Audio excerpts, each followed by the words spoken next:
नमस्कार दोस्तों, स्वागत है आपका स्टडी फॉर सिविल सर्विसेज में। वीडियो को पूरा देखिए। कोई भी आपका फीडबैक है, कोई सजेशन है, तुरंत वीडियो में कमेंट करके जरूर बताइए। अच्छा लगे तो वीडियो लाइक जरूर कर लीजिए और ऐसे वीडियो लगातार फ्री में पाने के लिए चैनल को तुरंत सब्सक्राइब कर लीजिए और बेल आइकन को जरूर टैप कर लीजिए ताकि आगे भी सारे वीडियो आपको मिलते रहे। यूट्यूब में फॉलो करते हैं तो प्लीज ये वाला फ्री टेलीग्राम चैनल जरूर ज्वाइन कर लीजिएगा। सारे नोटिफिकेशन, सारे अपडेट यहीं पे आते हैं, ध्यान रखिएगा। स्टडी फॉर सिविल सर्विसेज का कोई भी पेड ग्रुप अगर आपको ज्वाइन करना है तो सिर्फ 85648053096960608974386455 यही नंबर है हमारे, सिर्फ जहां पे कॉल या व्हाट्सएप कर सकते हैं।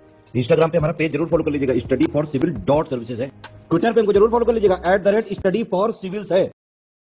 नमस्कार दोस्तों, एक बार फिर से आपका बहुत बहुत स्वागत है स्टडी फॉर सिविल सर्विसेज में। और मैं एसके त्रिपाठी आज आप सभी के साथ जो हमारी daily current affairs news analysis की सीरीज है उसको यहाँ पर बाइलिंगुअल मैनर में कंटिन्यू करूंगा, कवर करूंगा। और जैसा कि आप लोग स्क्रीन में देख पा रहे होंगे कि ये जो आर्टिकल्स हैं गवर्नमेंट की जितनी भी लीडिंग वेबसाइट्स हैं और जो लीडिंग न्यूज़पेपर्स हैं वहां से कलेक्ट किए जाते हैं, फिर आप लोगों को यहाँ पर अवेलेबल कराए जाते हैं, जो आप लोगों के लिए स्पेशली फॉर यूपीएससी, सीएससी, उसके साथ ही जो स्टेट पीसीएस के एग्जामिनेशंस होते हैं उनके लिए प्रीलिम्स और मेंस दोनों ही पर्सपेक्टिव में बहुत ही ज्यादा लाभदायी सिद्ध होगी। तो आप लोग इस सीरीज को सतत रूप से देखें और इसका महत्तम लाभ भी अर्जित करें। साथ ही दोस्तों, अगर आपने इस वीडियो में 10,000 लाइक्स का टारगेट कंप्लीट किया तो आप लोगों को इसकी पीडीएफ जो है फ्री ऑफ कॉस्ट प्रोवाइड की जाएगी हमारे टेलीग्राम के चैनल में। तो आप लोग टेलीग्राम का चैनल जरूर ज्वाइन कर ले, जिसका एड्रेस यहां पर आपको शो हो रहा है। इसके साथ ही हमारा इंस्टा का पेज भी फॉलो कर ले, जो भी हमारी पीडीएफ्स वगैरह study material free of cost आप लोगों को वहां पर प्रोवाइड कराई जाती है। तो आइए देखेंगे कि इन टॉपिक्स को देखने जा रहे हैं हम लोग। तो सबसे पहला टॉपिक है इंटरनेशनल लिटरेसी डे के बारे में। तो 8 सितंबर को हम लोग इसको सेलिब्रेट करते हैं। अब कोई भी डे अगर सेलिब्रेट किया जाता है तो उसकी जो इंपॉर्टेंस होती है वो क्या होती है कि लिटरेसी के बारे में अवेयरनेस जो है जनरेट करना, लोगों को लिटरेट करना, लोगों को सशक्त करना, है ना। ये मानव संसाधन बनाने की जो प्रक्रिया है उसी से संदर्भित है। ठीक है, तो इसको देखेंगे, कंटेक्चुअल पार्ट है। इसके बाद जो यूनेस्को के बारे में आप लोगों ने सुना ही होगा, ठीक है ना, तो वो इसी से रिलेटेड है ना।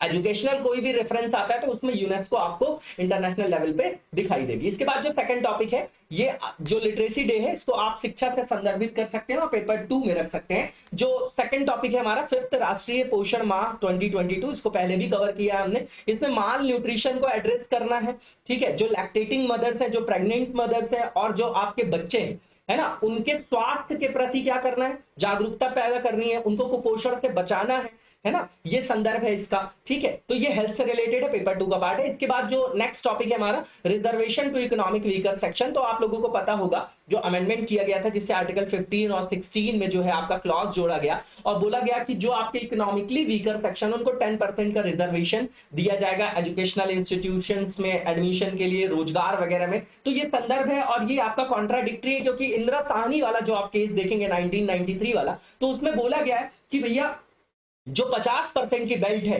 रिजर्वेशन की वो क्रॉस नहीं होनी चाहिए, लेकिन वो ऑलरेडी क्रॉस हो चुकी है। ठीक है, उसके बाद अगर आप देखेंगे तो बहुत सारे स्टेट जैसे एमपी में अभी ओबीसी का मुद्दा बना के रखा उन्होंने, क्योंकि ओबीसी की जो पॉपुलेशन है वो मोर देन 50% है। तो ये वोट बैंक पॉलिटिक्स है कि अगर एक कम्युनिटी को हम अपने अंडर कर लें ये रिजर्वेशन देके, लॉलीपॉप देके, तो हमारी सरकार बन जाएगी। इसके कारण बहुत से एग्जाम्स का रिजल्ट वगैरह भी पेंडिंग है। तो ये कब तक करेंगे आप लोग, कब तक ये पंगु बनाए रखेंगे हम लोगों को।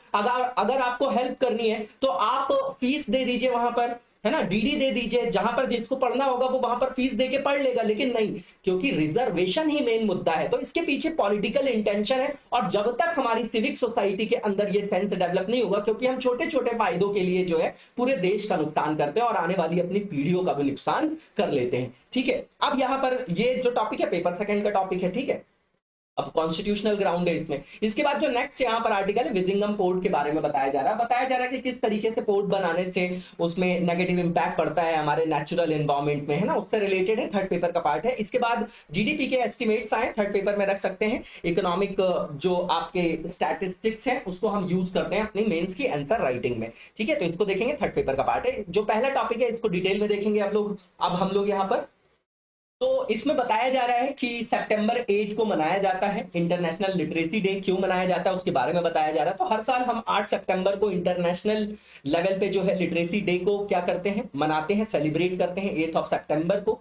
इसका कारण क्या है कि हमको सिग्निफिकेंस बताना है लिटरेसी का, शिक्षा का, है ना, शिक्षित होने के क्या फायदे हैं, है ना, सोसाइटी में, उसके संदर्भ में अवेयरनेस फैलाना, लोगों को शिक्षित होने के लिए जो है प्रेरित करना, इसके लिए इसको मनाया जाता है। इसको ऑर्गेनाइज्ड अगर लेवल पे देखा जाए किस ऑर्गेनाइजेशन ने इसको डिक्लेयर किया था, तो United Nation Educational Scientific Cultural Organisation, नाम से ही समझ में आ रहा है। इसलिए इसने डिक्लेयर किया था 1966 को इस डे को कि हम सेलिब्रेट करेंगे 8 ऑफ सितंबर को इंटरनेशनल लिटरेसी डे के रूप में, और पहली बार इसको मनाया गया 1967 में, बिल्कुल फैक्चुअल चीज है। और 1967 से लेके अभी तक पूरा विश्व जो है इस दिन को सेलिब्रेट करता है, और इस दिन में जो लिटरेसी की इंपॉर्टेंस है उसको बताया जाता है ना, और इसको एक तरीके से ह्यूमन राइट्स के रूप में रिकॉग्नाइज किया जाता है। लोगों के बीच में शिक्षा के प्रति जागरूकता का प्रसार करने के उद्देश्य से इसको सेलिब्रेट किया जाता है। ठीक है, इसका उद्देश्य क्या है, तो साक्षर समाज बनाना, लोगों को साक्षर करना और स्थिर और विकसित समाज की ओर लोगों को अग्रसर करना। और अगर आप देखेंगे तो जो हमारे एसडीजी के गोल्स हैं, यूनाइटेड नेशंस के सस्टेनेबल डेवलपमेंट गोल्स हैं, चाहे आप एजेंडा देख लीजिए यूएन का 2030 का एजेंडा सस्टेनेबल डेवलपमेंट का, तो उसमें की कंपोनेंट है आपका लिटरेसी, शिक्षा। अब स्टैटिस्टिक्स की बात करेंगे, अगर हम लोग आंकड़ों की बात करेंगे, तो यूनेस्को के अकॉर्डिंग बताया जा रहा है कि दुनिया भर में 771 मिलियन इलिटरेट पीपल हैं। कितने? 771 मिलियन लोग जो हैं वो क्या है, इलिटरेट हैं, निरक्षर हैं। उनके लिए साक्षरता अभी भी चुनौती बनी हुई है, और इसमें अधिकांश जो है महिलाएं हैं जिनके पास बुनियादी रूप से पढ़ने और लिखने की भी कौशल की कमी है।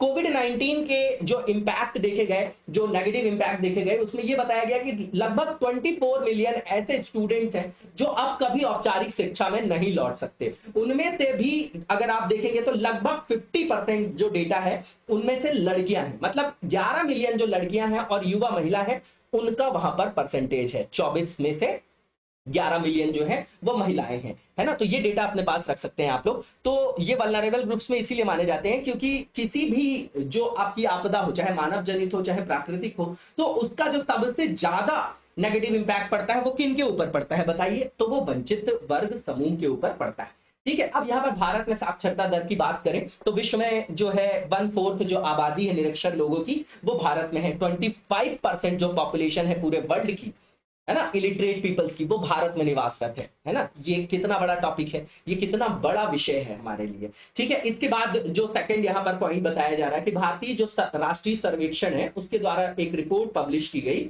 उसमें बताया गया है कि वर्ष 2022 में भारत की जो साक्षरता दर है 77.7% है। अब हमारे यहाँ साक्षरता के देखने के आयाम अलग है ना। हमारे यहाँ जीडीपी ग्रोथ हो रही है लेकिन पर कैपिटा इनकम नहीं बढ़ रही है। ठीक है, अनएम्प्लॉयमेंट लगातार बढ़ रही है।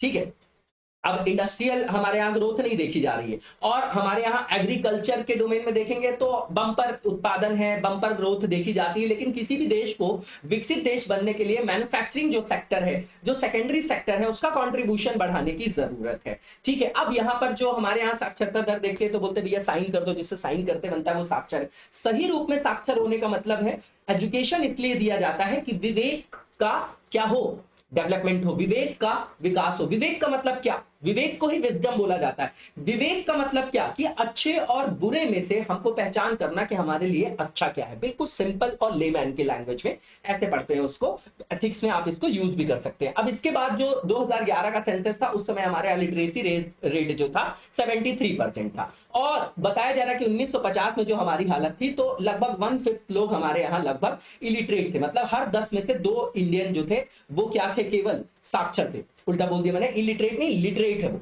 मतलब ये कि 10 में से केवल 2 लोग भारतीय जो थे वो साक्षर थे 1950 में। तो इससे बहुत अच्छी स्थिति में बार बार हम यही डेटा देख के अपने आप को क्या कर लेते हैं, संतुष्ट कर लेते हैं कि हमने ग्रोथ की है। लेकिन जिस हिसाब से विश्व जो है ग्रोथ कर रहा है, हमारे पास जो पोटेंशियल है उसको मोबिलाइज नहीं कर पा रहे हम लोग। इसका बहुत बड़ा कारण हमारे यहाँ पॉलिटिकल है। ठीक है, अब इसके बाद यहाँ पर बताया जा रहा है कि 2018 के अगर आंकड़े देखे जाए तो भारत की जो पुरुष साक्षरता दर है 82.4% है, महिलाओं की जो साक्षरता दर है 65.8% है। इतना गैप है। ठीक है, इसके बाद जो वर्ष 2022 में जो ये दिन सेलिब्रेट किया गया, इसकी थीम के बारे में बताया जा रहा है। एक बार 2 बार जो है एक दो बार जो है यूपीएससी ने थीम पूछ ली, इसलिए हम हर जो रिपोर्ट आती है या कोई डे सेलिब्रेट किया जाता है तो उसकी थीम देखते हैं। तो इसकी जो थीम थी इस साल की इंटरनेशनल लिटरेसी डे की, वो ट्रांसफॉर्मिंग लिटरेसी लर्निंग स्पेस है ना, कहीं ना कहीं ये व्यवहारिक ज्ञान से संदर्भित है। इसके बाद यहाँ पर बताया जा रहा है कि यहाँ पर सोचने की आवश्यकता है, रीथिंकिंग की आवश्यकता है कि लिटरेसी जो है उसका संदर्भ क्या है, लर्निंग से है, लर्निंग से है। और ये फंडामेंटल जो है इंपॉर्टेंस है इसकी ह्यूमन बीइंग के लिए, एक आम आदमी के लिए इसकी जो है मूलभूत नितांत आवश्यकता है। इसी के द्वारा जो है वो अपने जीवन में सर्वांगीण विकास कर सकते हैं। इसलिए हमको इक्विटेबल और इंक्लूसिव एजुकेशन सभी के लिए इंश्योर करने की आवश्यकता है। ठीक है, इसके बाद जो नेक्स्ट टॉपिक है हमारा 5th राष्ट्रीय पोषण माह 2022 का है। यहां पर जो ये टॉपिक है ये क्यों है, हमने पहले भी डिस्कस किया है कि राष्ट्रीय पोषण माह क्यों सेलिब्रेट कर रहे हैं हम लोग, क्योंकि हमारे यहाँ जो कुपोषण की समस्या है, माल न्यूट्रिशन की, स्टंटिंग की, वेस्टिंग की, तो मैंने बार बार आपको डिसाइफर किया, बार बार मैंने डिकोड किया है कि ह्यूमन रिसोर्स का जो पूरा का पूरा साइकिल है वो कैसा है कि जब कोई बच्चा जन्म लेता है तो उसको सबसे पहले हेल्थ और एजुकेशन दे दी जाए, ठीक है, तो और उसके बाद उसका स्किल डेवलपमेंट कर दिया जाए, तो वो क्या हो जाता है, वो ह्यूमन रिसोर्स में कन्वर्ट हो जाता है। वही ह्यूमन रिसोर्स आगे चलकर क्या हो जाता है, सोशल कैपिटल के रूप में ट्रांसफॉर्म हो जाता है, देन नेशनल कैपिटल और देन इंटरनेशनल कैपिटल। तो कहने का मतलब क्या कि इसीलिए यहां पर इस तरीके के कैंपेन को हम चला रहे हैं और ये जो है 5वां जो है इस तरीके का राष्ट्रीय पोषण माह जो है हम सेलिब्रेट कर रहे हैं। ठीक है, ये 1 से 30 सितंबर 2022 तक के बीच में जो है सेलिब्रेट किया जा रहा है। और इसको कौन सी मिनिस्ट्री करेगी, तो बिल्कुल ठीक बात है कि एनसीडी जो आपकी क्या है, WCD है, ministry of women's and child development. क्यों, क्योंकि उसी से रिलेटेड है। लैक्टेटिंग मदर्स आएंगी, प्रेग्नेंट मदर्स आएंगी, इसमें छोटे बच्चे आएंगे इसमें। ठीक है, अब यहां पर जो बात की जा रही है कि इसमें क्या फोकस किया जा रहा है। ठीक है, तो यहां पर महिला और उनके स्वास्थ्य और बच्चे और बच्चों के स्वास्थ्य और शिक्षा पर जो है फोकस है। और इस पोषण माह को ग्राम पंचायतों के माध्यम से पोषण पंचायत के रूप में शुरू करने का लक्ष्य रखा गया। मतलब हमारे जो सबसे निचला टियर है, 3rd टियर है, उसको फोकस किया जा रहा है। ठीक है, इसमें महीने भर तक ये कैंपेन चलेगा। इसमें जो आपकी लैक्टेटिंग मदर्स होंगी, गर्भवती जो महिलाएं होंगी, 6 साल से जो कम उम्र के बच्चे हैं, है ना, एडोलसेंट जो गर्ल्स हैं, उन पर जो है मेन फोकस रहेगा। उनके लिए जो है सेंसिटिव कैंपेन, है ना, और जो आपकी अवेयरनेस जनरेट करने के लिए जो आउटरीच कार्यक्रम वगैरह जो वहां पर हैं, क्या किए जाएंगे, आयोजित किए जाएंगे। उसके अलावा शिविर वगैरह लगाए जाएंगे, है ना, नुक्कड़ और मेलों के माध्यम से जमीनी स्तर पर पोषण के बारे में उनको जागरूकता प्रदान की जाएगी, ताकि जो स्वस्थ भारत का हमारा सपना है उसको मूर्त रूप में स्थापित कर दिया जाए, है ना, किया जाए। इसके बाद यहाँ पर ये बताया जा रहा है कि इसका जो मेन फोकस है, मैंने पहले ही बताया, 6 वर्ष से कम उम्र के बच्चे, प्रेग्नेंट और लैक्टेटिंग मदर्स हैं, उनके पोषण उनका जो पोषण का संदर्भ है उसको सशक्त करना है, उनको पोषित करना है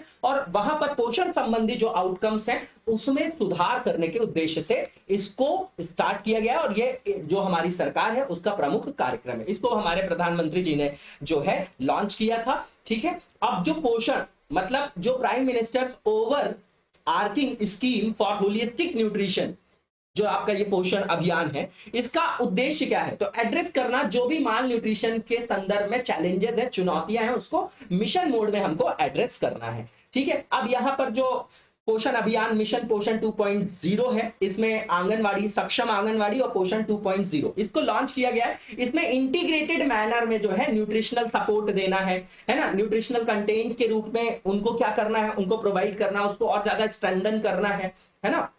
ठीक है, तो यहां पर एकीकृत पोषण व्यवस्था को मूर्त रूप प्रदान किया जाएगा और जिन भी प्रथाओं से पोषण को और सशक्त किया जा सकता है वहां पर फोकस किया जाएगा और कुपोषण के प्रति जो है इम्यूनिटी डेवलप करने का भी लक्ष्य यहां पर रखा गया है। बिल्कुल कंटेक्चुअल टॉपिक है, इसमें जो है आपको ये किसी आंसर में आप यूज कर सकते हैं। इसमें कभी भी मेंस में फुल क्वेश्चन नहीं बनेगा कि इस स्कीम के बारे में बताइए, स्टेट पीसीएस में पूछा जा सकता है। इसके बाद जो नेक्स्ट टॉपिक है हमारा, ये reservation to economically weaker section के बारे में। तो अभी जो हमारी एक कॉन्स्टिट्यूशनल बेंच है, कॉन्स्टिट्यूशन बेंच है सुप्रीम कोर्ट के अंतर्गत, वहां पर जो है इसके बारे में चर्चा की जा रही है और इस तरीके के जो प्रावधान है उसके बारे में लोगों ने कंसर्न जो है रेज किया है। ठीक है, तो भारत के जो मुख्य न्यायाधीश है यूयू ललित, उनके नेतृत्व में 5 जो जजेस हैं उनकी जो कॉन्स्टिट्यूशनल बेंच है उसमें 103rd नंबर का ये जो कॉन्स्टिट्यूशनल अमेंडमेंट है इसकी वैलिडिटी पर वो विचार कर रही है। करना ही चाहिए, क्योंकि आप देखिए कि ये जो आपका संविधान संशोधन आया कब आया? जस्ट चुनाव के पहले। लॉलीपॉप नहीं है क्या ये? पॉपुलिस्ट अप्रोच नहीं है क्या? और इसमें जो आपका प्रावधान बनाया गया है 8 लाख रुपए की आय, बताइए 8 लाख का पैकेज किसका है? नॉर्मल आदमी में 8 लाख का किसका पैकेज है? अरे एसडीएम डीएसपी इनकी 60-65 हजार रुपए तनख्वाह है, ये सब लोग भी आ जाएंगे उसी में। तो जितने भी जनरल है सब जो है ईडब्ल्यूएस से भरने लग जाएंगे कि नहीं भरने लग जाएंगे? आप खुद सोचिए, रैशनली आपको फायदा हो जाएगा।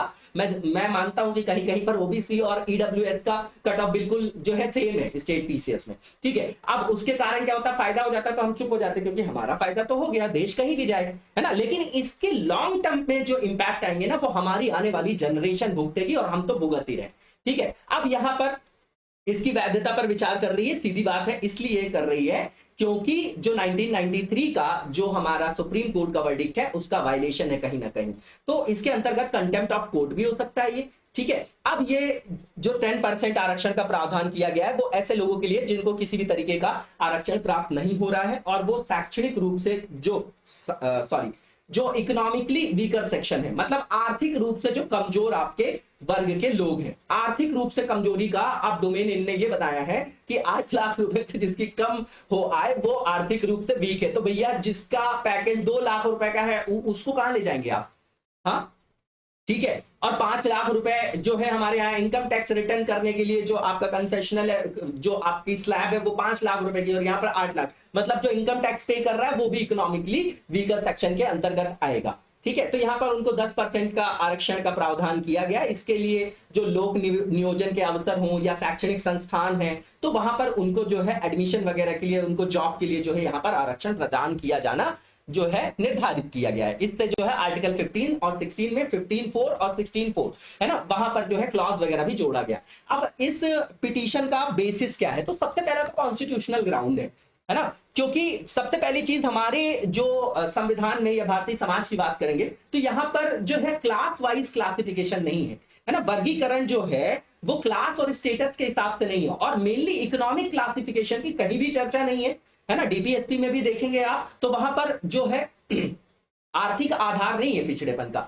और ये जो है वेग भी है अपने आप में ये रेफरेंस, ठीक है। तो एकमात्र आधार जो है आरक्षण का वो आर्थिक वर्गीकरण नहीं हो सकता, पहला ग्राउंड है। दूसरी चीज ये कि ये बताया गया कि इंदिरा साहनी जो जजमेंट था उसमें बोला गया था कि भैया 50% की जो सीलिंग है रिजर्वेशन में वो क्रॉस नहीं होनी चाहिए, लेकिन इन्होंने तो क्रॉस कर दिया। अब एमपी में तो भैया 70% से ऊपर रिजर्वेशन है। आप अगर देखेंगे तो आपको इंजॉय हो जाएगा कि बताइए ऐसा भी हमारे देश में हो रहा है, और अगर देश में हो रहा है तो भैया अलग देश थोड़ी है, इसको सेंटर को भी एड्रेस करना चाहिए। सरकार तो उन्हीं की है लेकिन नहीं कर रही। मैं सिर्फ एग्जांपल के लिए बता रहा हूं कि आप इसको केस स्टडी के रूप में जो है ये जो है स्टडी कर सकते हैं कि भैया देखिए किसी किसी स्टेट में कितना ज्यादा लोग जो है जो ओछी राजनीति कर रहे हैं लगातार, ठीक है, और जाति व्यवस्था में पूरे समाज को उलझा के रखे और अपना जो है एंजॉय कर रहे हैं, ठीक है। इसके बाद यहां पर बताया जा रहा है कि इसमें जो रिजर्वेशन दिया जाएगा 10% सीट्स जो है इकोनॉमिकली वीकर सेक्शन को दिया जाएगा, जो एससी एसटी ओबीसी के अलावा होंगे। तो भैया ये अपने आप में आर्बिट्रेरी और एक्सेसिव बताया जा रहा है। अब इसमें ये बताया जा रहा है कि इसमें संविधान की मूल संरचना जो बेसिक स्ट्रक्चर है उसका भी वायलेशन है, क्योंकि जो आर्टिकल 46 है उसमें जो वर्ग शब्द की बात हुई है उसमें शैक्षणिक रूप से जो आपके पिछड़ा वर्ग है उसको संदर्भित किया गया है, ना कि इकोनॉमिकली वीकर सेक्शन को या बैकवर्ड सेक्शन को, ठीक है। आर्टिकल 46 डीपीएसपी का पार्ट है, उसमें ये बोला गया है कि जो भी एजुकेशनल जो आपके बैकवर्ड क्लासेस के लोग हैं उनके वेलफेयर के लिए स्टेट जो है स्पेशल प्रोविजन कर सकती है ना। जैसे वहां पर फोकस किया गया है, एससी एसटी की बात की गई है ना, और वीकर सेक्शन की बात की गई है, इकोनॉमिकली वीकर सेक्शन की बात नहीं की गई है ना।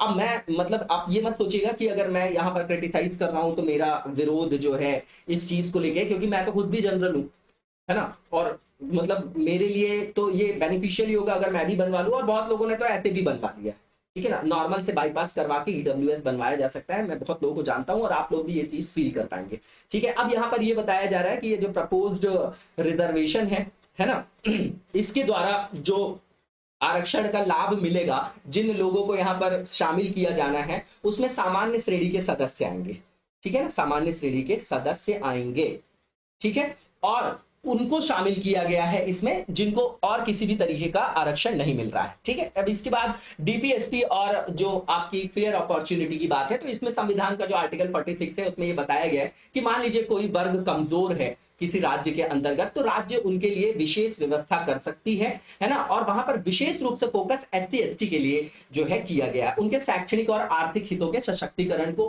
बनाए रखने के लिए, उनको उनके आर्थिक हितों और शैक्षणिक हितों को बढ़ावा देने के लिए जो है राज्य का कर्तव्य भी वैसे प्रावधान कर सकता है। लेकिन यही डीपीएसपी तो आप लोग जो है इंप्लीमेंट करने में जो है बहुत जल्दी कर दिए है ना, बाकी डीपीएसपी को आपने इंप्लीमेंट नहीं किया। ठीक है, अब यहाँ पर जो है ये बताया जा रहा है कि जो आर्टिकल 15 में यहाँ पर जो आपका संशोधन हुआ है ना, तो आर्टिकल 15 क्या है, मैंने बार बार बताया, आरआरसीएसपी के आधार पर किसी भी तरीके का डिस्क्रिमिनेशन नहीं होगा, है ना। रेस, रिलीजन, कास्ट, सेक्स और प्लेस ऑफ बर्थ, इसके आधार पर किसी भी नागरिक के साथ अगर प्रतिषेध जो आपका विभेदीकरण होता है, डिस्क्रिमिनेशन होता है, तो उस पर प्रतिषेध लगाया गया है, उस पर प्रतिबंध लगाया गया है, वो पूरी तरीके से प्रतिबंधित है। अब यहाँ पर आर्टिकल जो 15 सब क्लॉज 4 है वो इसका एक्सेप्शन है। उसमें ये बोला गया है कि अगर सरकार को ऐसा लगता है कि राज्य में कोई वर्ग जो है सामाजिक और शैक्षणिक रूप से पिछड़ा है, तो उसके लिए वो विशेष व्यवस्था कर सकते हैं, जैसे एससी एसटी और महिलाएं, है ना, और दिव्यांग वगैरह भी आ गए, तो उनके लिए ऐसी व्यवस्था की भी गई है। ठीक है, नॉर्मल सी चीज है। अब यहां पर आप देखिए कि जो बात की जा रही है कि इस एक्ट से, ये जो आपका एक्ट जो अमेंडमेंट लाया गया, उससे क्या जो है यहां पर प्रोविजन जो है इंडल्ज किया गया। तो आर्टिकल 15 सब क्लॉज 6 में ये बताया गया है कि राज्य के पास ये अधिकार होगा कि वो पहले आइडेंटिफाई करेगा, है ना, कुछ यहाँ पर कंडीशंस लगाई गई हैं जमीन के आधार पर, आय के आधार पर, कि भैया हम आइडेंटिफाई करेंगे कि इकोनॉमिकली वीकर सेक्शन में कौन कौन लोग आएंगे, फिर हम उनको वहां पर रिजर्वेशन देंगे ताकि वो शिक्षण संस्थानों में प्रवेश ले सके।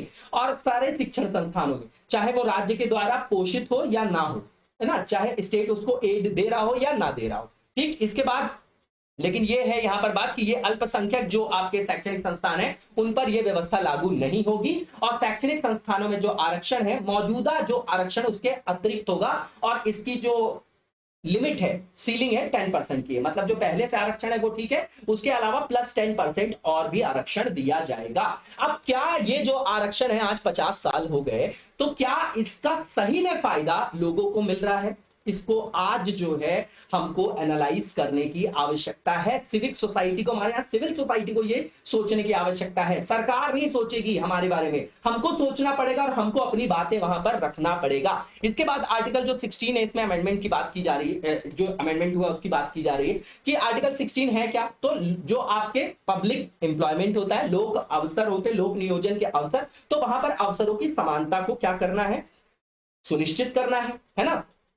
ठीक है, ये आर्टिकल 16 है। अब इसका भी एक्सेप्शन है, आर्टिकल जो 16 सब क्लॉज 4 है, इसमें अगर राज्य को ऐसा लगता है कि कोई भी ऐसा एक वर्ग है जहां पर जो वहां पर जो लोग हैं उस वर्ग के अंतर्गत, तो उनको जो है अप्रोप्रिएट रिप्रेजेंटेशन नहीं है पब्लिक एम्प्लॉयमेंट में, तो उनके लिए वो क्या करेंगे, रिजर्वेशन वहां पर ला सकते हैं। और ये डिसाइड राज्य करेगी कि लोक नियोजन में, लोक जो नियोजन है उसमें अवसरों में पर्याप्त रूप से रिप्रेजेंटेशन इस वर्ग का नहीं है, तो वो आइडेंटिफाई कर लेंगे और फिर उनको वो प्रदान करेंगे। ठीक, अब यहां पर ये मेनली एससी एसटी, फीमेल्स, वंचित वर्ग के लिए था, दिव्यांग इनके लिए था। लेकिन अब जो 16 सब क्लॉज 6 जोड़ा गया, उसमें यह बोला गया है कि अब राज्य के पास ये भी अधिकार होगा कि जो भी आर्थिक रूप से कमजोर वर्ग के लोग हैं उनको भी नियुक्तियों में जो है आरक्षण दिया जाएगा, और यहां पर आरक्षण व्यवस्था 10% मैक्सिमम की जो है वहां पर लिमिट लगाई गई है। बिल्कुल सेम है, मतलब दोनों जगह शैक्षणिक संस्थानों में एडमिशन के लिए, जॉब में, यहां पे भी रिजर्वेशन की बात की जा रही है।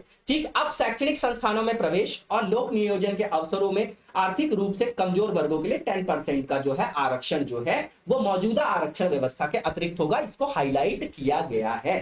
ठीक है, और इसके लिए जो है सेंट्रल गवर्नमेंट जो है उसको क्या करेगी, नोटिफाई वगैरह करेगी। ठीक है ना, और उसके लिए कुछ ग्राउंड बनाए गए हैं स्टेट और सेंट्रल गवर्नमेंट ने, और स्टेट गवर्नमेंट में जैसे इसमें सर्टिफिकेट मिलता है ईडब्ल्यूएस का, तो कोई व्यक्ति ईडब्ल्यूएस के अंतर्गत आएगा कि नहीं आएगा, तो उसके लिए सर्टेन कंडीशंस हैं, है ना, कि भैया जमीन का उसमें आयाम है, उसमें आय का आयाम है ना, तो जो लोग उसको फुलफिल करेंगे उनको वो सर्टिफिकेशन दिया जाएगा। ठीक है, अब यहाँ पर जो नेक्स्ट हमारा टॉपिक है विजिंगम पोर्ट के बारे में है। मेनली यहाँ पर इस पोर्ट पे ये बताया गया है कि पहली चीज तो ये जान लीजिए कि विजिंगम जो इंटरनेशनल डीप वाटर मल्टीपर्पज सी पोर्ट है, ये विजिंगम जो है आपके पोर्ट के नाम से जाना जाता है। ये कहां पर है, केरला में, त्रिवेंद्रम में। ये किस किस मतलब पार्ट में आएगा, तो अरेबियन सी में आएगा, ठीक है। और ये आपका अंडर कंस्ट्रक्शन आपका पोर्ट है। अब इसके द्वारा जो नेगेटिव इंपैक्ट पड़ते हैं, किसी भी अगर पोर्ट को बना रहे हैं तो उससे कहीं ना कहीं जो पूरी एक्वाटिक जो आपका बायोडाइवर्सिटी है उस पर नेगेटिव इंपैक्ट पड़ता है। तो इंपैक्ट ऑन वाटर क्वालिटी सबसे पहले बता रहे हैं। तो जो आपका क्या होता है, बैक वाटर होता है, मतलब ये कि एक जो आपका कोस्टल एरिया होता है उसमें टाइड्स हैं, है ना, ओशियन करंट्स हैं, आपकी लहर है, तूफान की लहर है, तो उनसे बचाने के लिए निर्मित एक स्थायी संरचना है आपका, है ना, ये आपका ब्रेक वाटर्स की बात कर रहे हैं, ठीक है। अब यहां से अगर इस तरीके की कोई संरचना बनाते हैं हम लोग, ठीक है, तो वहां पर लैंड फिलिंग वगैरह करना पड़ता है। तो वो लैंड फिलिंग से क्या होता है, जो ओशियन करंट होती है उनका जो पैटर्न होता है वो चेंज हो जाता है। साथ ही वहां पर जो है जल के एकत्रित होने का भी वो कारण बन सकते हैं। वहां पर जो है जो जल है उसका एकत्रीकरण होगा, सेडिमेंटेशन भी वहां पर बढ़ेगा, ठीक है। अब इसके बाद यहाँ पर ये बताया जा रहा है कि अगर इंडस्ट्रियल वेस्ट हो गया या फिर जो आपके डोमेस्टिक वेस्ट वगैरह हो गए, अगर वहां पर डिस्पोज किए जाते हैं तो उससे क्या होता है,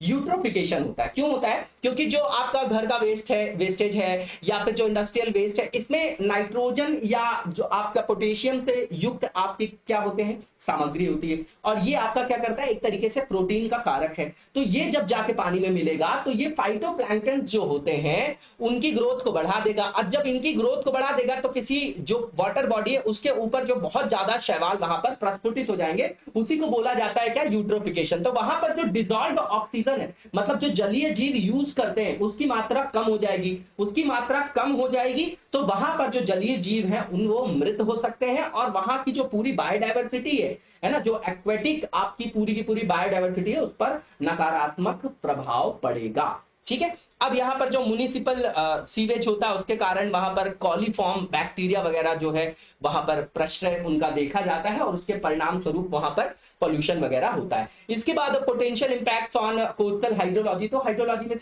सीधा सीधा नेगेटिव इंपैक्ट पड़ेगा, क्योंकि ये चेंज कर देगा करंट के पैटर्न्स को, लिटोरल ड्रिफ्ट्स को भी ये आपका चेंज कर देगा। क्यों, क्योंकि ये अल्टर करेगा वेव रिफ्रैक्शन को, डिफ्रैक्शन को, रिफ्लेक्शन को, ठीक है। इसके कारण यहाँ पर अपर्दन वगैरह भी हो सकता है। तटवर्ती जब बहाव को हम परिवर्तित कर देंगे तो जो कोस्टल एरियाज है उसमें इरोजन बढ़ जाएगा, ठीक है। और इसके कारण क्या होंगी, जो आपकी धाराएं हैं जब उनको परिवर्तित किया जाएगा तो कहीं ना कहीं ये जो जहाज हैं उनकी गति पर ऋणात्मक प्रभाव डालेंगे और उनको भी खतरे में डाल सकते हैं। इसके बाद यहाँ पर बताया जा रहा है कि जो वाटर फ्रंट ड्रेनेज वगैरह है उसमें भी चेंज होता है इससे, और किसी भी बंदरगाह के निर्माण से नदी के प्रवाह पर तो ऋणात्मक प्रभाव पड़ता ही है।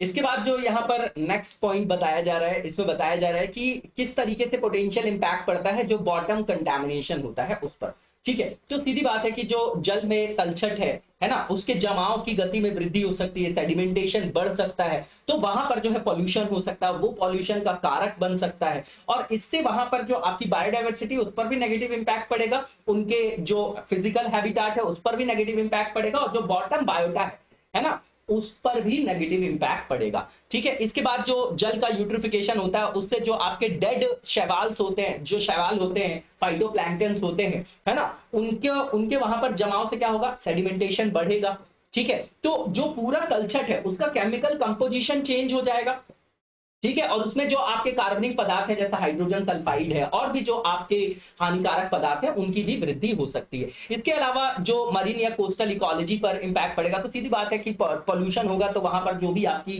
फ्लोरा फौना है उस पर नेगेटिव इंपैक्ट पड़ेगा, है ना। मैंने पहले ही बोला कि बायोडाइवर्सिटी पर नेगेटिव इंपैक्ट पड़ेगा, उन पर नकारात्मक प्रभाव पड़ता है, और इससे जो जलीय जीव है उनके आवास वगैरह भी नष्ट हो जाते हैं और उनके एक्सटिंक्ट होने की भी वहां पर संभावना बनी होती है। और वहां पर जो आपकी फॉरेन स्पीसीज हैं, या जिसको आप बोल सकते हैं कि आपकी एलियन स्पीसीज, वो भी आपकी उनकी भी वृद्धि वहां पर देखा जा सकता है। वहां पर जो मत्स्य संसाधन है वो भी लुप्त हो सकते हैं, उनका विस्थापन हो सकता है ना। तो वहां का जो पूरा का पूरा आपका फ्लोरा फौना का पूरा जो आपका बायोडाइवर्सिटी का जो आपका प्रोडक्टिविटी है फ्लोरा फौना का, है ना, वहां पर तो उस पर नेगेटिव इंपैक्ट देखा जाएगा, और उन पर उनका जो है क्या होता है कि उनके एक्सटेंशन का भी वहां पर समस्या बनी मतलब उसकी भी संभावना बनी रहती है। उसके अलावा उनका हैबिटेट लॉस हो ही रहा है, तो ओवरऑल आप देखेंगे तो बायोडायवर्सिटी की जो आपकी प्रोडक्टिविटी है वो ना कहीं जो होगी वो खत्म होगी। ठीक है ना। बहुत अच्छे से मैंने शंकर आईएएस की जो सीरीज है स्टडी फॉर सिविल सर्विसेज में, उसमें आपको बहुत अच्छे से समझाया यूट्रोफिकेशन वगैरह, जितना जरूरी था मैंने आपको यहाँ पर भी बता दिया है। तो जो आपकी वहां पर जीव है, वनस्पति है, उन पर ऋणात्मक प्रभाव होगा, उनका विस्थापन होगा, उनका हैबिटेट का लॉस होगा, है ना, उनकी संख्या में भी कमी होगी, है ना। और वहां पर आप सिम्बायोटिक रिलेशनशिप भी आप देखते हैं कि जैसे दो जो आपके जीव जंतु होते हैं उनके बीच में सिम्बायोटिक रिलेशनशिप होता है, तो एक पर नेगेटिव इंपैक्ट पड़ता है तो दूसरे पर भी नेगेटिव इंपैक्ट पड़ेगा। ठीक है। इसके बाद जो नेक्स्ट पॉइंट यहां पर बताया जा रहा है कि जो डिमिन्यूशन बताया जा रहा है बॉटम बायोडा, जो आपका बॉटम बायोटा है, ठीक है ना, वो आपके लिंक किससे हैं? क्योंकि फिशरी रिसोर्स कम होगा, मैंने पहले ही बताया सिम्बायोटिक रिलेशन। ठीक है। तो फिशरी रिसोर्सेस पे जो आपकी डिपेंड स्पीसीज है उस पर भी नेगेटिव इंपैक्ट पड़ेगा। ठीक है। और जो अनडिजायरेबल स्पीसीज हैं वो यहां पर ओकेजनली देखा जा सकता है कि उनका इंक्रीमेंट हो सकता है। ठीक है। और बताया जा रहा है कि फाइनली इस तरीके के जो नेगेटिव इंपैक्ट्स हैं उनसे जो आपके एक्वेटिक बायोडाटा है, जो आपके बायोटा है, ठीक है ना, एक्वेटिक जो बायोटा है आपका, उस पर क्या है, आपका एक्सटिंक्शन का भी खतरा है। ठीक है ना, उनके समाप्त या लुप्त प्राय होने की भी संभावना बनी रहती है। अब यहाँ पर पोटेंशियल इंपैक्ट बता रहे विजुअल क्वालिटी में, तो इस तरीके का इंफ्रास्ट्रक्चर जब पोर्ट बनाते हैं तो क्रिएट किया जाता है जिसमें आपकी आर्टिफिशियल लाइटिंग वगैरह होती है ना, तो उससे ऑप्टिकल डिस्टर्बेंस भी होता है, नॉर्मल सा पॉइंट है यहाँ पर। और आर्टिफिशियल सीन जो है इंडस्ट्रियलाइजेशन का वो वहां पर विजिबल हो जाता है, तो लोगों को वहां पर जो है विजुअल क्वालिटी जो होती है उसकी, टूरिज्म वगैरह में आप इसको यूज कर सकते हैं, तो उस पर कहीं ना कहीं जो है ऋणात्मक प्रभाव पड़ता है। सोशियो कल्चरल इंपैक्ट देखेंगे तो कहीं पर भी इंडस्ट्रियलाइजेशन होगा, चाहे पोर्ट बने चाहे कुछ भी बने, तो वहां पर लोगों का विस्थापन होता है, तो उससे जो है समाज में जो है अशांति देखी जाती है ना। जो वहां पर निवासरत लोग होते हैं वो उसको क्या करते हैं, उसका अपोज करते हैं, तो वहां पर सांस्कृतिक, आदिवासी या धार्मिक संघर्ष की स्थिति भी बन जाती है। ठीक है। अब यहां पर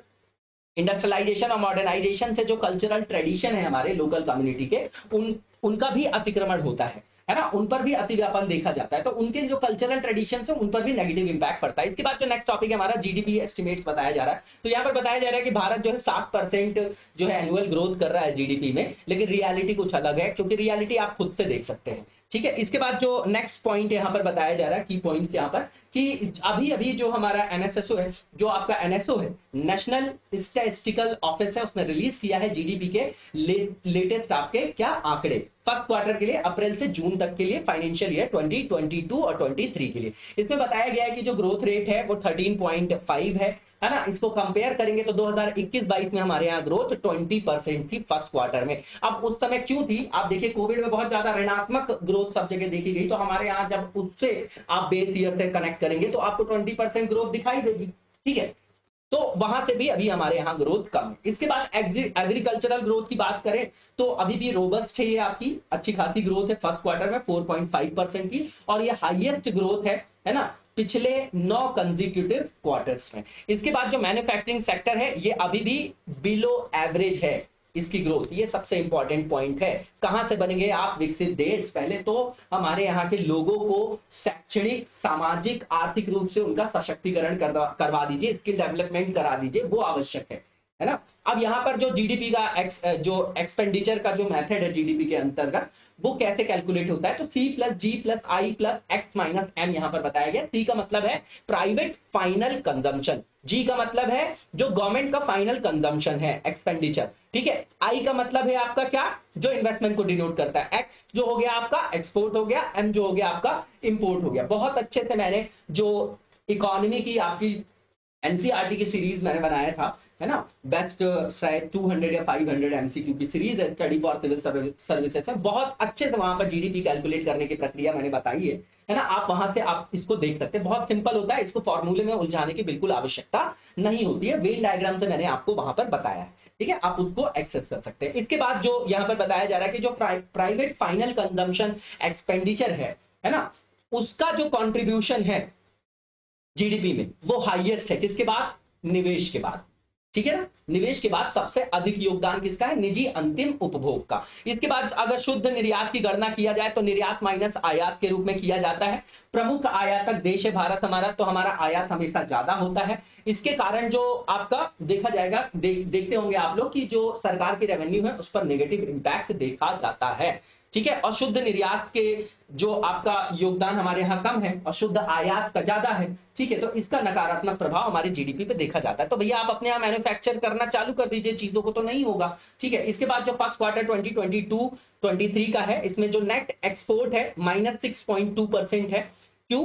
क्योंकि यहां पर इंपोर्ट बढ़ा है, एक्सपोर्ट कम हुआ है। इसका एडवर्स कंट्रीब्यूशन देखा जाता है नेट एक्सपोर्ट में भी और रियल जीडीपी ग्रोथ में भी, ठीक है। और अगर आप देखेंगे तो इसका सबसे प्रतिकूल योगदान अभी देखा गया है 2011-12 की आधार श्रृंखला के बाद अब तक का सबसे प्रतिकूल प्रभाव है -6.2%, ठीक है। और इसके बाद अनुसरण योग्य कदम बताए जा रहे हैं। तो बोला जा रहा है कि भैया अगर आपको विकसित देश बनना है तो एनुअल ग्रोथ रेट आपको 8% से 9% के बीच जो है वो मेंटेन करना पड़ेगा, और यहां पर सार्वजनिक निवेश जो है उसको बढ़ाने की आवश्यकता है ना। और 2023-24 में बोला जा रहा है कि विकास दर हमको 6 से 7% हासिल करने का प्रयास किया जाना चाहिए। हमको निजी इन्वेस्टमेंट को भी जो है अट्रैक्ट करने के लिए पॉलिसीज बनाना चाहिए, और सार्वजनिक जो आपका निवेश है उसमें वृद्धि जारी रखना चाहिए, ठीक है। और पर कैपिटा इनकम में भी जो है सुधार की आवश्यकता है, सबसे इंपॉर्टेंट चीज है वो आपकी, ठीक है। इसके बाद जो नेक्स्ट फेज है हमारा एमसीक्यू से रिलेटेड है। पहला एमसीक्यू बहुत इंपॉर्टेंट है कि आईएलओ जो है कौन कौन सी रिपोर्ट पब्लिश करता है। तो ग्लोबल वेज रिपोर्ट और world employment and social outlook और वर्ल्ड सोशल प्रोटेक्शन रिपोर्ट और वर्ल्ड ऑफ वर्क रिपोर्ट, चारों जो है आईएलओ